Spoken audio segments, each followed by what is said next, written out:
Hello friends, welcome back. അപ്പോൾ എല്ലാവരും സുഖമായിട്ടിരിക്കുന്നു എന്ന് വിശ്വസിക്കുന്നു. അപ്പോൾ ഇന്ന് എനിക്കൊരു വർക്കുള്ളൊരു ദിവസമാണ്. അപ്പോൾ താണ്ടെ ടൈം 3 മണിയായിട്ടേ ഉള്ളൂ, വെളുപ്പിന് 3 മണിയാണ്.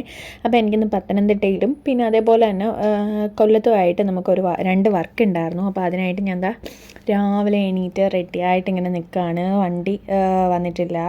അപ്പോൾ അതാണ്ട് വെളിയിലിറങ്ങിയപ്പോൾ ഭയങ്കര നിശബ്ദതയൊക്കെയാണ് കേട്ടോ. ഭയങ്കര കുറ്റിയിരുട്ടും, വെളുപ്പിന് സമയമല്ലേ. അങ്ങനെ താണ്ടെ വണ്ടി വന്നു. ഞാൻ വണ്ടിയിൽ കയറി. എൻ്റെ കൂടെ ഞങ്ങളുടെ നെയ്ബറായ കുട്ടിയും അവിടുത്തെ മാമിയും ഉമ്മായും കൂടി വന്നിട്ടുണ്ടായിരുന്നു കേട്ടോ. കൂടെ എനിക്ക് വെറുതെ അവർക്ക് സ്ഥലമൊക്കെ കാണാൻ വേണ്ടിയിട്ട് എൻ്റെ കൂടെ വന്നതാണ്.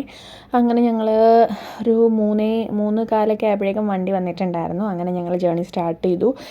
പത്തനംതിട്ട ആയിരുന്നു വർക്ക്. അപ്പോൾ അവിടുത്തെ റോഡൊക്കെ നിങ്ങൾക്ക് അറിയാമല്ലോ, ഭയങ്കര വളവും തിരിവൊക്കെ ഉള്ളതാണ്. അതൊക്കെ താണ്ടി എന്തായാലും ഞാൻ ഒരു 5 മണിയായപ്പോൾ എൻ്റെ ക്ലയൻറ്റിൻ്റെ വീട്ടിലെത്തിയിട്ടുണ്ടായിരുന്നു. ഇതായിരുന്നു എൻ്റെ ക്ലയൻറ്റ്.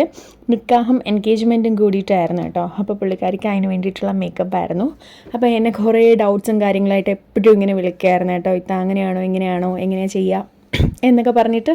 അപ്പം അങ്ങനെ ഭയങ്കര ഇങ്ങനെ തന്നെ വേണം എന്നൊക്കെ പറഞ്ഞിട്ട് ഹെയറൊക്കെ എങ്ങനെ ചെയ്യണമെന്ന് എനിക്ക് നേരത്തെ തന്നെ അയച്ചു തന്നിട്ടുണ്ടായിരുന്നു, വീഡിയോസും ഫോട്ടോസും ഒക്കെ അതിൻ്റെ. അങ്ങനെ ഞാൻ അതേപോലെയൊക്കെ തന്നെ എല്ലാം പ്ലാൻ ചെയ്താണ് പോയത്. അങ്ങനെ താണ്ടെ അവൾക്ക് ഞാൻ സജിന എന്നാണ് കേട്ടോ നമ്മുടെ ബ്രൈഡിൻ്റെ പേര്. അങ്ങനെ താണ്ടെ കുട്ടിക്ക് ഫേസ് മേക്കപ്പ് ഒക്കെ ചെയ്ത് കഴിഞ്ഞപ്പോൾ തന്നെ അവൾക്ക് ഭയങ്കരമായിട്ട് ഇഷ്ടപ്പെട്ടിട്ടുണ്ടായിരുന്നു. ആൾ ഭയങ്കര ഹാപ്പി ആയിരുന്നു കേട്ടോ. പിന്നെ അത് കഴിഞ്ഞ് ഞാൻ ഫാസ്റ്റായിട്ട് ഹെയറും ഒക്കെ അങ്ങ് സെറ്റ് ചെയ്ത് കഴിഞ്ഞിട്ട് താണ്ട് ഇതാണ് നമ്മുടെ ഫൈനൽ ലുക്ക്. കുട്ടിക്ക് സജിനക്ക് ഭയങ്കരമായിട്ട് ഇഷ്ടപ്പെട്ടിട്ടുണ്ടായിരുന്നു. കണ്ണാടിയുടെ മുന്നിൽ നിന്ന് മാറുന്നേ ഉണ്ടായിരുന്നില്ല കേട്ടോ.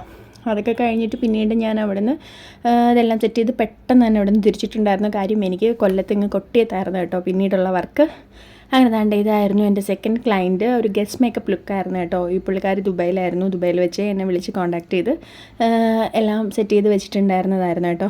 അങ്ങനെ ഞാൻ വന്നിട്ട് പെട്ടെന്ന് തന്നെ ഇവിടെയും വർക്ക് സ്റ്റാർട്ട് ചെയ്തിട്ടുണ്ടായിരുന്നു. ഞാൻ 9:45 കേട്ടോ വന്നപ്പോൾ. അവർക്ക് 11 മണിക്ക് പോകണമായിരുന്നു.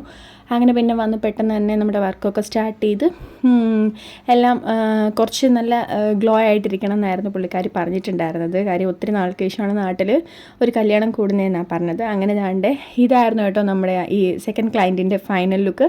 അപ്പോൾ എല്ലാവർക്കും ഇഷ്ടപ്പെട്ടിട്ടുണ്ടെങ്കിൽ കമൻറ്റ് ചെയ്യാനൊന്നും മറക്കല്ലേ. അപ്പോൾ ഇത്രയേ ഉള്ളൂ. Thank you for watching.